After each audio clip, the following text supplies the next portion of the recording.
So, good day everyone. Today I will be teaching you the angles formed by the tangent and secant. So, uh, we are finished to the understanding of tangent, secants, or other parts of the circles. Now, we proceed to the angles formed by the tangents and secant.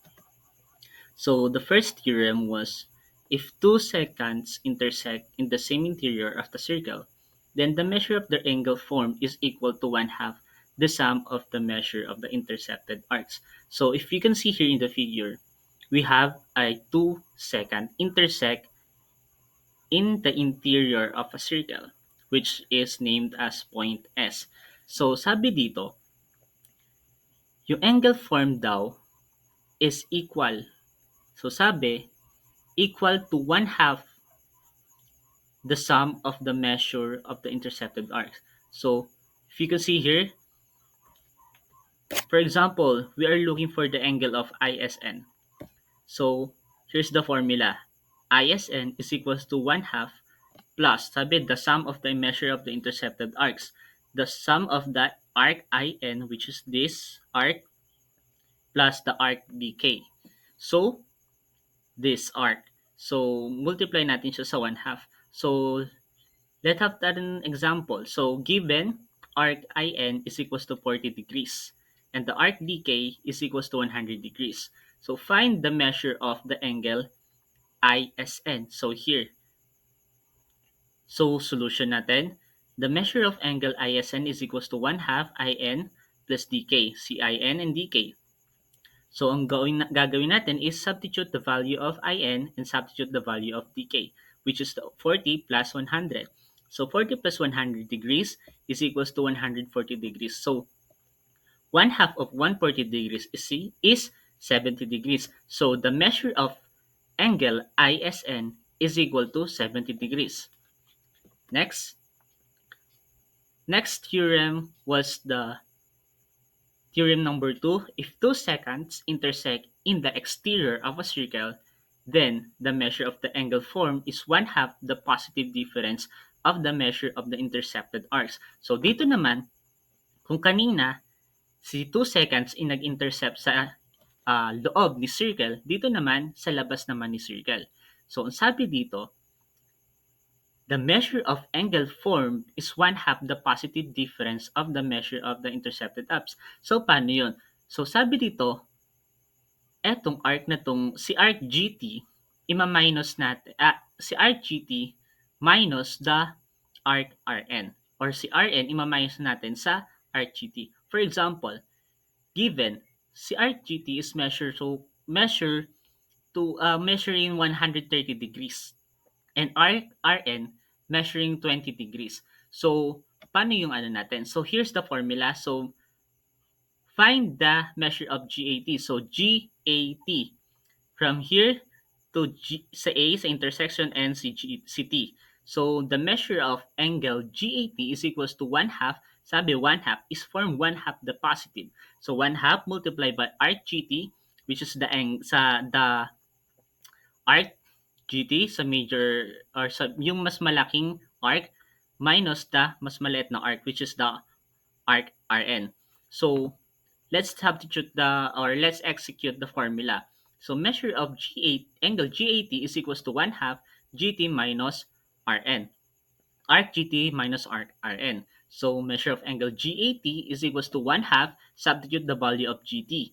So, the value of GT was 130 degrees and the value of RN is 20 degrees. So, pag pinag-minus natin yan is equal to 110 degrees. So, 1 half multiplied by 110 degrees is equals to 55 degrees. So, the measure of angle GAT is equals to 55 degrees. So, next, theorem number 3. If a secant and a tangent intersect in the exterior of a circle, the measure of the angle formed is one half of the positive difference in the measurement of the intercepted arcs. So if you can see here in the example, si secant and si tangent nag-intersect sa labas po ni circle. So eto si tangent. Si tangent natin is si T I see EU, which is E is the point of tangency, intersect sila sa U. So sige, second natin is si line TR or line TOR. Okay? So nag-create sila ng angle si EUT or TUE. So now, paano natin execute to? So sabi dito, the measurement of the angle formed is one half the positive difference in the measurement of the interceptive arc. So parang gano'n lang sa kanina. So dito, for example, we have a given TE. Si arc TE is equals to 150 degrees, while si arc RE is equals to 30 degrees. So find the measure of angle TUE, which is the formed angle of the secant and tangent intersect. So using the formula, measurement of TUE is equals to a measurement of angle TUE is equals to one half.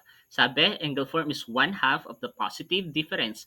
So multiply by RTE, which is the major arc, minus the arc RE or C minor arc.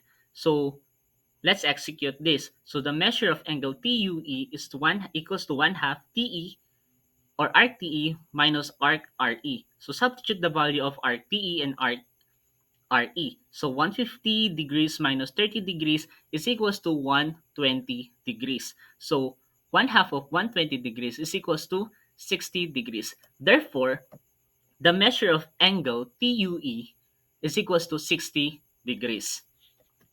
So next, theorem number 4. The measure of angle formed by two tangents to the same circle is one half the positive difference of the measure of the intercepted arcs. If you can see here the photo or the example, there are two tangent intersect outside the circle. So, sabi dito, two tangents to the two by two tangents to the same circle is one half the positive difference the measure of the intercepted arcs. Parang kanina lang din. So, eto, kukunin natin muna si big or si major arc. So, what is the major arc? Si arc TOY. That is the major arc. I-minus lang natin uli siya kay arc TY. So, ganun lang sa kanina. So, find natin si measure of angle TRY, which is the angle formed in two tangent intersect. So, formula, measure of angle TRY is equals to one half multiplied by arc TOY minus arc TY. So, ito. So, solution, measure of angle TRY is equals to one half multiplied by TOY minus TY. So, substitute the value of TOY is for here we have the value of TOY is 300 degrees and the value of TY is 60 degrees. So let's substitute the value of them. So 300 degrees minus 60 degrees is equals to 240 degrees. So 1 half multiplied by 240 degrees is equal to 120 degrees. Therefore, the measure of angle TRY is equals to 120 degrees. So next, theorem number 5. If a secant and a tangent intersect at the point of tangency, then the measurement of each angle formed is one half the measurement of its intercepted arcs. So if you can see here in the figure, dito sila sa point of tangency nag-intersect. So, sabi, the measurement of each angle formed is one half the measurement of its intercepted arc.